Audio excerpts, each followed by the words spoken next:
S ಸಂಹಿತಾ GST ಸಿನಿಮಾದಲ್ಲಿ song ಒಂದು special song ಮಾಡಿದ್ದೀರಾ. ಸೊ ಆಗಲೇ ಟ್ರೆಂಡಿಂಗಲ್ಲಿದೆ. ಸೊ ಹಾಡು ಬಗ್ಗೆ ಹೇಳೋದಾದರೆ. ಹಾಯ್ ಎಲ್ರಿಗೂ ನಮಸ್ತೆ. ನಾನು ನಿಮ್ಮ ಚಮೇಲಿಯಾಗಿ ಮಾತಾಡ್ತಾ ಇದ್ದೀನಿ ಇವತ್ತು.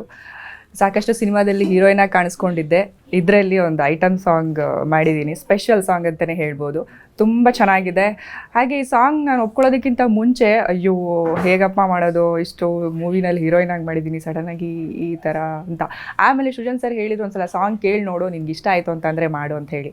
ಓಕೆ ಇದು ಆಪ್ಷನ್ ಚೆನ್ನಾಗಿದೆ ಅಂತ ಕೇಳಿದ ತಕ್ಷಣವೇ ನಿಜವಾಗ್ಲೂ ಸರ್ ನಾನು ಮಾಡ್ತೀನಿ ಅಂತ ನಾನೇ ಒಪ್ಕೊಬಿಟ್ಟೆ. ಯಾಕಂದರೆ ಅಷ್ಟು ಚೆನ್ನಾಗಿತ್ತು ಸಾಂಗ್. ಯಾಕಂದರೆ ಎಲ್ಲ ಕೇಳ್ತಾ ಇದ್ದೀರಾ, ನೋಡ್ತಿರ್ಬೋದು ಎಲ್ಲ ಕಡೆ Chameli Chameli Chameli full reels viral. Oh my god, ನಿಜವಾಗ್ಲೂ ತುಂಬಾ ಖುಷಿ ಇದೆ.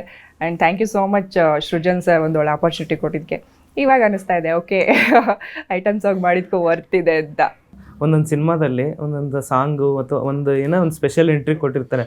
ಸೊ ಅದೇ ಹೈಲೈಟ್ ಆಗಿರುತ್ತೆ. ಆ್ಯಕ್ಚುಲಿ ಒಂದು ಸಿನಿಮಾದಲ್ಲಿ ಸಿಗದೇ ಇರತಕ್ಕಂಥ ಸ್ಕೋಪ್ ಇದರಲ್ಲಿ ಸಿಗ್ತಾ ಇರುತ್ತೆ. ಬಟ್ ಚಮೇಲಿ ಆದಮೇಲೆ ನಿಮ್ಗೆ ಹಂಗೆ ಅನಿಸ್ತಾ ಇದೆಯಾ? ನಿಜವಾಗ್ಲೂ ತುಂಬ ಸ್ಕೋಪ್ ಸಿಕ್ಕಿದೆ. ಯಾಕಂದರೆ ಇಷ್ಟು ಮೂವಿನಲ್ಲಿ ಮಾಡಿದಾಗಲೂ ಸ್ಕೋಪ್ ಸಿಗಲಿಲ್ಲ. ಆ್ಯಕ್ಚುಲಿ ಫ್ಯಾಕ್ಟ್ ಹೇಳ್ತಾ ಇದ್ದೀನಿ. ಇದೊಂದು ಸಾಂಗಿಂದ ವೈರಲ್ ಆಗಿಬಿಟ್ಟಿದ್ದೀನಿ ಅನಿಸುತ್ತೆ ಚಮೇಲಿಯಾಗಿ. ಆ್ಯಂಡ್ ಗೊತ್ತಿಲ್ಲ, ಸಾಂಗ್ ತುಂಬ ಚೆನ್ನಾಗಿ ಬಂದಿದೆ. ದಯವಿಟ್ಟು ಎಲ್ಲ ಥಿಯೇಟರಿಗೆ ಬಂದು ನೋಡಿ. ಚಮೇಲಿನ ನೋಡಬೇಕು ಅಂತ ಅಂದರೆ ಇದೇ 28ಕ್ಕೆ ರಿಲೀಸ್ ಆಗ್ತಾ ಇದೆ GST.